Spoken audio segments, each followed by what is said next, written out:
From WisPolitics in Madison, you're listening to Capital Chats. Hi, this is Abigail Leffens here with another WisPolitics Capital Chats podcast brought to you by Spectrum. I'm here with my colleague Kate Morton to talk about an interview she did with Representative Angelina Cruz, a Democrat from Racine. Kate, could you tell us more about the interview? Yeah, definitely, Abigail. So we talked a lot about education. Representative Cruz is a former teacher and has been involved in her local teachers union. And she talked a lot about the importance of education funding. And she also weighed in on some of the recent bills that the Education Committee has taken up, which she's a member of. Great, let's get to the interview. Great. Well, thank you, Representative Cruz, for joining me on the podcast today. Thank you for having me, Kate. Yeah, definitely. I think to start off, I just want to talk a little bit about your background. I know you have background as a public school teacher, a teachers union leader in Racine. So how did you first get involved in politics and public policy? Great question. I was an unwilling participant in politics. I would say in 2011, my story is not unique in terms of people who were teaching at that time. The state legislature passed Act 10, which stripped public sector workers of their collective bargaining rights. So I was a public school teacher. I started teaching in 2003, and I was always a union member. I didn't really get actively involved until that specific piece of legislation was passed. And so from that point on, I just found more and more ways to get more deeply involved in that sort of piece of my work. So I became a building representative at my school building. Then I became the political action committee chairperson. Eventually, I ran to become the president of the local, and so I am now currently full-time release president of the local, which means that I am released from my teaching duties in the classroom, and I serve solely as union representation in this capacity. Got it. So how did you end up deciding to run for assembly? Really great question. So when the new maps were passed, that opened up a seat in Racine. And so lines shifted. I ended up, my former representative was Minority Speaker Greta Neubauer. Her district shifted a bit south, and Representative Wickie's district shifted to where I sit now. So Assembly District 62 is sort of a combination between Rep Neubauer and Rep Wickie's former districts. And so Representative Wickie chose to sort of hop to the district north of 62. And so 62 was sort of up for grabs. I decided to throw my hat in the ring. It really, the issue that most compels me to do what I do, I suppose, whichever advocacy hat I'm wearing, is public education. So I think public education in Wisconsin is sort of really at this, it's at a very concerning crossroads. And so I felt that this was a really great opportunity to put myself into another arena of advocacy for the institution and for the kids of Wisconsin. Yeah, you used the words concerning crossroads. Could you say more about what you mean by that? Right. So the Wisconsin state legislature has spent the better part of over the past decade systematically defunding public education in the state of Wisconsin. And so, as evidenced by the record number of school districts that are going to referendum, and the record number of local property taxpayers that are voting to increase their own property taxes to fund their local school districts. Um, that coupled with our efforts to privatize the school district. So we've seen more targeted efforts at expanding voucher schools and the voucher school system. So the Milwaukee Parental Choice Program started in the 90s. One that was directly targeted at the Racine School District was passed in 2011 or 2012, so in recent history. But we've also seen the legislature establish the Wisconsin Parental Choice Program, the Special Needs Voucher Program, and so just sort of systematically finding ways to pull pockets of public school money and funneling it towards private institutions, which I find just pretty objectively immoral and um, sort of dishonest in the approach that they've taken towards doing it. It's never been put to the voters of Wisconsin for consideration um, directly. So I would like for people to be more aware about what is going on with um, the public school system and the efforts to privatize it and the fact that we have had no voice for decades now in those efforts. Yeah, you mentioned the funding issue. That's a big discussion right now, obviously, with the state budget.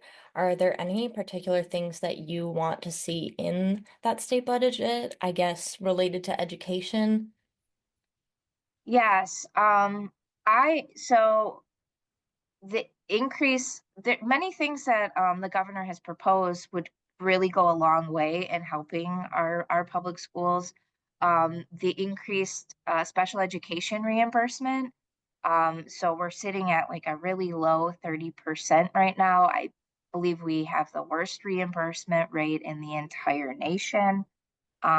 So he would like to move that up to a larger percent.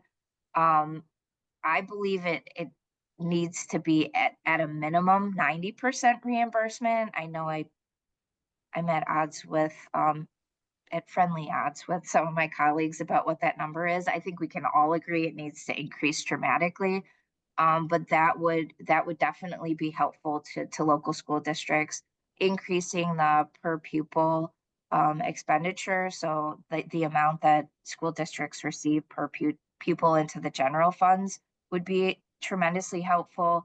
Um, I capping vouchers, the caps are scheduled to come off in the next year. I believe that is going to be a tremendous problem in the state budget. Just generally speaking, I do not believe that the state legislature has contemplated at all how they're going to fund um,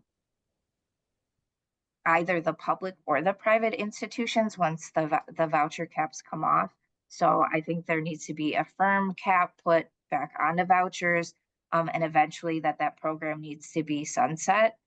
Um, Other investments that I'm really supportive of and that have been proposed in the governor's budget are healthy meals for all.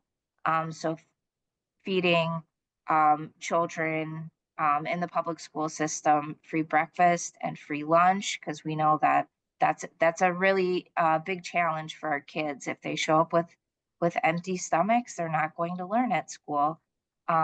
Investments in mental health care, I think particularly, it's always something that we should look to investing in terms of just the overall well-being of children, but particularly post-COVID, we know that our kids are struggling with some pretty serious mental health challenges as well. So those are all things that I'm strongly advocating for on my end. Yeah, you also serve on the education committee. They've taken up some big bills that have been hotly debated, relating to transgender youth, school assessment standards for tests. I guess what has that experience been like for you so far? Honestly, being on the education committee so far has been pretty disappointing, considering what has come through committee for hearings and then moved to the assembly floor. I think that our public schools are um, really in dire straits right now. Our kids are really depending on the adults in positions of power to make some meaningful decisions that are impacting their lives already, but can definitely improve their lives moving forward and improve their opportunities and support Wisconsin families as a whole. And so when I think about spending 10 and a half hours on a hearing about anti-transgender legislation, I just find it tremendously disappointing that it feels as though my colleagues are bringing forward a solution to a problem that doesn't exist. We have some really real problems that exist, and that's what I'm ready to roll up my sleeves and get to work on. And so I'm just kind of waiting to hear about those problems, to debate those problems, and get to work on coming to some common sense solutions around those problems. I think that there's just a lot of political games being played, and I find it just wrong that we're playing politics with children. So that my colleagues are playing politics with children. I'm here to advocate for them. I'm here to support them. I'm here to help, and that's what I'm looking forward to figuring out how to navigate this new landscape I find myself in, and doing moving forward. Yeah, so I know education is, of course, a key area for you. Are there any other big priorities that you have for your time in the assembly? Yeah, I'm sure it's not going to surprise you to hear that labor and workers' rights, living wages. I think Wisconsin has a very strong tradition of honoring labor. We are the first state to enact collective bargaining rights for public sector workers in the entire country.